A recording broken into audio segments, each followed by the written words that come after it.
Welcome to the next lecture. In this lecture, we are going to discuss the wavy curve method. This method we use at the time of finding domain and range. As you know, in the last lecture, I have discussed how to find the domain of a function. So if you don't know how to find the domain of function and what is domain, then you must watch my previous video. Link is given in the description box. Also, at the end of video, you will get the link. When we are talking about the domain of function means क्या रहता है? जब function का domain find out करते हैं तो उस particular condition को कौन सेटिस्फाइड करे, उन सभी एलिमेंट का कलेक्शन. दैट टाइम आपने देखा होगा कि सम टर्म्स अंडर रूट के अंदर कंटेन होती है या फिर कुछ ऐसे फंक्शन रहते हैं जहाँ पे न्यूमरेटर डिनोमिनेटर होता है. तो उन कंडीशन को कौन होल्ड करता है, किस तरह से रहता है, वो सब हमने लास्ट लेक्चर में डिस्कस किया था. बट कुछ ऐसे एग्जाम्पल रहते हैं कि जहाँ पे हमें डोमेन फाइंड आउट करना, रेंज फाइंड आउट करना, उसमें डिफिकल्टी हो सकती है. अब देखो यहाँ पे मैंने 6 रूल लिखे हैं. इन 6 रूल को आपको लर्न नहीं करना है, जस्ट मेथड को समझ लो. आपको ऑटोमेटिकली ये रूल किस तरह से आते हैं और कैसे कैसे यूज करना है वो सब आपको याद हो जाएगा. सो फर्स्टली देखो, आपके पास में अगर इक्वेशन है तो इक्वेशन अगर मैंने यहाँ पे लिखा है क्वाड्रेटिक इक्वेशन x² - 3x + 2 = 0. अब कौन से x के वैल्यूज यहाँ पे, तो x इसका अगर आपको सॉल्यूशन फाइंड आउट करना है, that means we are actually finding value of x which satisfying this equation. यहाँ पे इक्वेशन क्या है, =0. तो ऐसी x की यहाँ पे वैल्यू पुट अप करो कि जहाँ पे आपको पुट अप करने से लेफ्ट साइड =0 मिलेगा, क्योंकि राइट साइड क्या है 0. That means in short we are finding the roots of this quadratic equation. So roots are x - 2, x - 1 = 0. These are the factor of this quadratic equation. Therefore, x = 1, 2 is the only value which satisfying this equation. अब ये equality की वजह से आप exactly solution निकाल रहे हो. But जब आपके पास में इनइक्वालिटी रहती है तब उस इक्वेशन को मोर देन वन सॉल्यूशन रहते हैं. It is A infinite solution की कंडीशन भी हो सकती है. सो दैट टाइम ये प्रोसेस वहाँ पे फेल होती है. So we have given any equation which contain inequality symbol, that time we have used wavy curve method. So inequality मतलब equation contain greater than, equals to, greater than, less than और less than equals to. इनमें से कोई अगर symbol आपके equation में contain है, that time we have used wavy curve method. अब देखो मैं इसी एग्जाम्पल को चेंज करती हूँ. Suppose we want to find, suppose we have given equation x² - 3x + 2 greater than equals to 0, and here factors of this equation is this one, which is greater than equals to 0. So ऐसे कौन से x की values है जो इस condition को hold करते हैं वो आपको फाइंड आउट करना है. अब यहाँ पे कैसे मोर देन वन सॉल्यूशन रह सकते हैं. अब वेवी कर्व प्रोसेस क्या करता है, फर्स्टली क्या करो कि राइट साइड में क्या होना चाहिए 0. मतलब if you have given equation, the equation contain left side as well as right side. अब इसमें इनइक्वालिटी भी होगी तो भी राइट में कुछ ना कुछ टर्म हो सकता है, तो उन सभी टर्म को आप लेफ्ट हैंड साइड में शिफ्ट कर दो, सो दैट राइट साइड में क्या रहेगा 0. देन सेकंड क्या है, factorize the left hand side. अब पूरा टर्म लेफ्ट में शिफ्ट होने के बाद में इक्वेशन के क्या करोगे, फैक्टराइज कर दो. सो इसके फैक्टर निकालना है, लीनियर फैक्टर्स के फॉर्म में कन्वर्ट कर दिया तो we get it is this one. This is the second step. Now the third step is coefficient of x is 1. तो जब आप फैक्टराइज करोगे टर्म में तो समटाइम्स ऐसे कुछ टर्म रहेंगे कि जहाँ पे x का कोएफिशिएंट कुछ 2, 3 या फिर माइनस में रह सकते हैं. तो उसको क्या करोगे, डिवाइड कर दो उस टर्म से या फिर कॉमन निकालो. उस प्रोसेस से क्या करोगे आप, इस इक्वेशन के कोएफिशिएंट ऑफ x को 1 में कन्वर्ट करना है. तो ये ऑलरेडी हमारे कोएफिशिएंट ऑफ कैसे x 1. नेक्स्ट ये जो पावर वाला कंसेप्ट है उसको हम समझते हैं ग्राफ से. अब वेवी कर्व, तो यहाँ से हम क्या करेंगे, कर्व फॉर्म करेंगे. Here the roots of this equation are 2 and 1. तो इन 2 and 1 को लाइन के ऊपर प्रोडक्ट करो तो यहाँ पे आएगा 1, दिस इज द 2. जो भी हमने लीनियर फैक्टर्स किए उसमें से x = जो वैल्यूज आ रही है उनको हमें लाइन के ऊपर प्रोडक्ट करना है. Now the next is sign. अब साइन कैसे रहेगा, we have to start with plus. जैसे यहाँ पे 2 के पहले मैंने प्लस सिंबल दे दिया. अब नेक्स्ट में यहाँ पे क्या देना है सिंबल, तो ये क्या रहेगा, if the power of bracket is odd then sign को चेंज करना है. जैसे यहाँ पे x - 2 इसका पावर ऑड है, sign is change. Then next is x - 1, again the power of this bracket is 1, so odd power है तो sign is change. So it is a plus minus plus, ये रहता है. This is the curve. Okay, इसका meaning देखो अभी क्या होगा.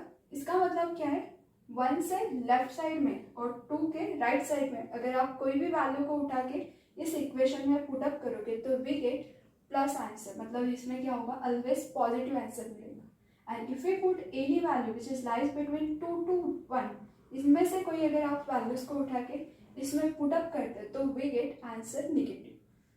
चेक करो, हियर सपोज यहाँ की कोई वैल्यू हम उठाते हैं that is a 3, and if we put x equals to 3 तो ये होगा 1 and here 2, that means we get plus.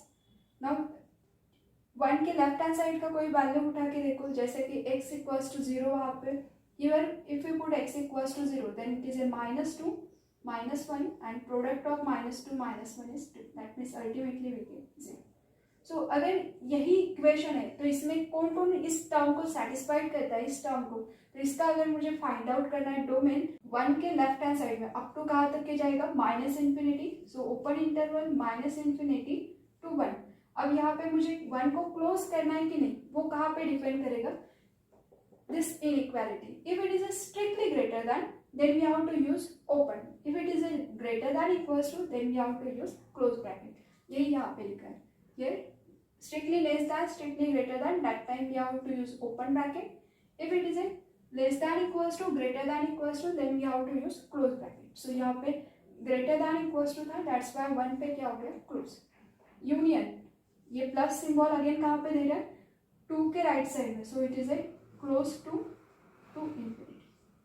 अब आपको लगेगा इन्फिनिटी पे क्यों नहीं क्लोज किया, तो इन्फिनिटी ये रियल नंबर नहीं है, तो इसके वजह से वहाँ पे इन्फिनिटी उसमें इंक्लूड नहीं हो सकता। Up to tending towards the infinity, tends toward the -∞ हो सकता है, but not at infinity. That's why infinity -∞ के उस साइड में आपको ऑलवेज ओपन ब्रैकेट रखना है, otherwise you have to use this. अब यहाँ पे क्वेश्चन किस तरह से हो सकता है, जब आपको डोमेन पूछता है तो समटाइम्स क्वेश्चन किस फॉर्म में रहेगा।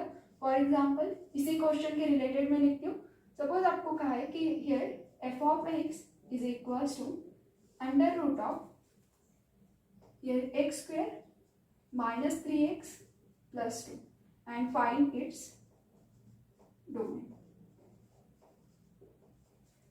इसके लिए डोमेन फाइंड आउट करना है। डोमेन कैसे x की वैल्यूज रहती है, जहाँ पे इस x को अगर आप पुट अप करते हैं एनी वैल्यू तो उसके करस्पॉन्डिंग रिजल्ट क्या होना चाहिए, real number, because we are talking about real valued function. तो ऐसे कौन से x की वैल्यूज को यहाँ पे कंसिडर कर सकते हैं, उनका एक सेट बनाओ और उस सेट को ही क्या लेटिंग करते हैं, डोमेन।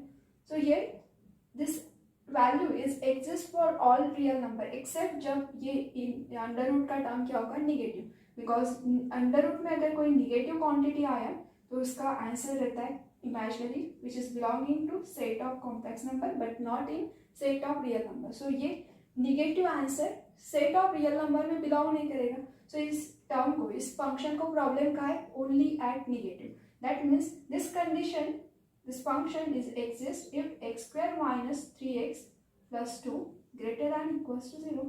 ये अगर greater than equals to 0, जो जिस भी value of x के ऊपर greater than equals to 0 है तो वहाँ पे हमें कोई प्रॉब्लम नहीं, that will be our domain. और हमने ये ऑलरेडी देखा है कि ये ग्रेटर दैन इक्वल्स टू कब आएगा, for this term. So here the domain for this function is -∞ to 1 union 2 to infinity. So this is the domain for this function. In this way we use this concept of wavy curve method to find the domain. Similarly हम range के लिए भी use करेंगे, that we will discuss in the next lecture. Now we see the next example, so that ये last point क्यों लिखा है वो भी आपको क्लियर हो जाएगा।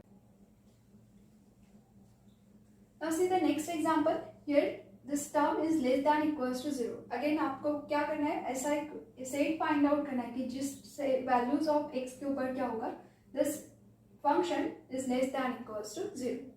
अब ये एग्जाम्पल में पूरे ये जो 6 पॉइंट है वो सभी के सभी पॉइंट इंक्लूडेड है, तो this example is very important. ना सी न्यूमरेटर के आपको क्या करना है, सबसे पहले लीनियर फैक्टर्स, डिनोमिनेटर के भी क्या करोगे, लीनियर फैक्टर्स। राइट साइड में ऑलरेडी 0 है, फर्स्ट स्टेप ऑलरेडी होल्ड है, लेफ्ट साइड के linear factors. So here a square minus b square, तो it is a minus b a plus b। Then next is x plus 1, here it is x minus 2 x plus 2 denominator. Factorize this term, so it is a x minus 1 x minus and it is a less than equals to 0. These are the linear factor. But condition क्या है, linear factors होने के बाद में next step में coefficient of x क्या होना चाहिए, +1, जो कि यहाँ पे क्या है, इट इज ए माइनस. सो इस ब्रैकेट में से माइनस साइन को कॉमन निकालो. सो माइनस कॉमन निकालते तो it is A minus x minus 3, then here it is a x plus 3, x minus 1. We will get this condition. Now here if we multiply by minus, so इस minus से अगर multiply करोगे तो immediately ये term क्या होगा, greater than equals to. So multiply by minus sign, so same term जिसमें यहाँ पे प्लस कर देते हैं. If we multiply by minus then this less than equals to will be converted into greater than equals to. So greater than equals to 0 होना चाहिए ये वाला term.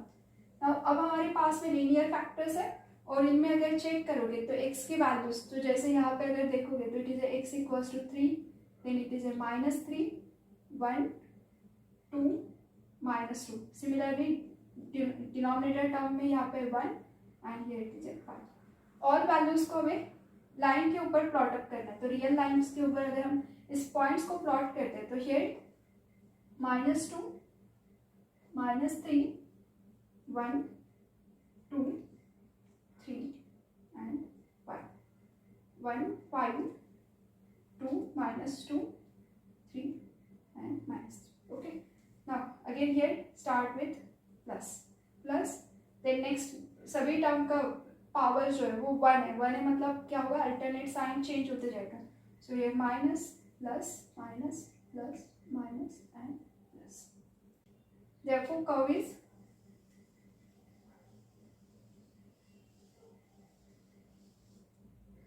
This is our wave curve. Now कौन से ऐसे x की values है जहाँ पे आंसर क्या होगा, पॉजिटिव. तो देखो पॉजिटिव यहाँ पे, here, there and this one. अब इसमें भी क्या है, ग्रेटर दैन इक्वल्स टू, मतलब ब्रैकेट कैसा होगा, क्लोज. सो हियर फर्स्टली इसके लिए चेक करो. तो यहाँ से स्टार्ट करेंगे. तो here -∞ to -3 bracket is close. Then next ये वाला इंटरवल आएगा, यूनियन -2, -1. यहाँ पे तो ग्रेटर दैन इक्वल्स टू था बट हमने ब्रैकेट क्या लिखा, open. Why, because of this denominator. ये जो 1 है, 1 किसका फैक्टर था, ये डिनोमिनेटर टर्म का. और अगर डिनोमिनेटर टर्म की वजह से ये 1 आ रहा है तो हमें क्या करना है, डिनोमिनेटर की जो वैल्यूज है उसके लिए ब्रैकेट को ओपन रखा है. बिकॉज अगर x इक्वल्स टू 1 इसमें पुटअप करोगे तो we get not defined. That's why ये 1 के ऊपर open. Then next plus symbol यहाँ पे. So union close to and here 3 के corresponding again close. Then next here it is a plus symbol. So अब 5 up to the infinity. Again 5 कैसे, ये values जो है for we get because of this factor. That means it is a open 5 to infinity. So this is the interval. From this interval, if we take the any value of x and put in this equation, then this condition will be full. Now see the next example. Here the function is under root of minus in bracket x plus 1 into x minus 1 square x plus 4. अब यहाँ पे already linear factors किए हुए हैं. Just आपको check करना है कि ये फंक्शन कहाँ पे एग्जिस्ट है. Find its domain. Now here this denominator term क्या होना चाहिए for the domain, it is must be greater than equals to 0. क्योंकि अंडर रूट का टर्म क्या होगा, पॉजिटिव, तभी फंक्शन एग्जिस्ट करेगा. So here minus x plus 1 x minus 3 square x plus 4 must be greater than equals to 0. Then and then our function will be exist. Now this negative sign, अब negative sign को हटाने के लिए आप क्या कर सकते हैं, माइनस से मल्टीप्लाई. सो ये माइनस से अगर मल्टीप्लाई करते तो ये x plus 1 x minus 3 square x plus 4 less than equals to 0. So इसका मतलब है आपको ऐसी एक्स की वैल्यूज चेक करना है कि जहाँ पे ये टर्म क्या होगा, less than equals to 0. So again with the help of wavy curve इसके अगर रूट्स फाइंड आउट करते तो यहाँ पे वैल्यूज क्या आएंगे, it is a -1. So suppose -1 यहाँ पे. देन हियर -4 जाएगा यहाँ पे. Then here +3 again start with plus symbol. So here plus अब यहाँ पे साइन चेंज नहीं होगा बिकॉज यहाँ पे x -3 का पावर कैसा है इवन, और इवन पावर अगर है तो साइन चेंज नहीं होता power. If the odd power of bracket then change the sign. So here x -3 का पावर इवन है, that means no change sign. तो here again the plus. Next -1. अब -1 मतलब ये x + 1, इसका पावर क्या है odd, so here negative. Next क्या आएगा x + 4, इसका पावर है +1, सो it is odd, so again है प्लस. नाउ हियर अब ये हो जाएगा दिस टाइप ऑफ. हमें क्या चाहिए, रिक्वायरमेंट इज निगेटिव टर्म. सो ये टर्म होल्ड करने के लिए कौन सी वैल्यू रहेगी, negative answer is exist in this interval, और लेस दैन इक्वल्स टू होने की वजह से we write -4 -1. And because of this equals to आपको चेक करना पड़ेगा एट पॉइंट 3 ऑल्सो, बिकॉज अगर यहाँ पे 3 पुट अप करते हो तो 3 की वजह से क्या होगा, this bracket is 0, whole term is 0, और 0 पे हमें कोई प्रॉब्लम नहीं. सो ये 0 आंसर होल्ड होता है, दैट्स वाई हमें इसमें सेट में यूनियन सिंगलटन एलिमेंट 3 इसको भी इंक्लूड करना पड़ेगा. अदरवाइज अगर स्ट्रिक्टली लेस दैन रहता था तो our answer is this bracket. So this is nothing but a domain for this function f. Thank you. Like, share and subscribe.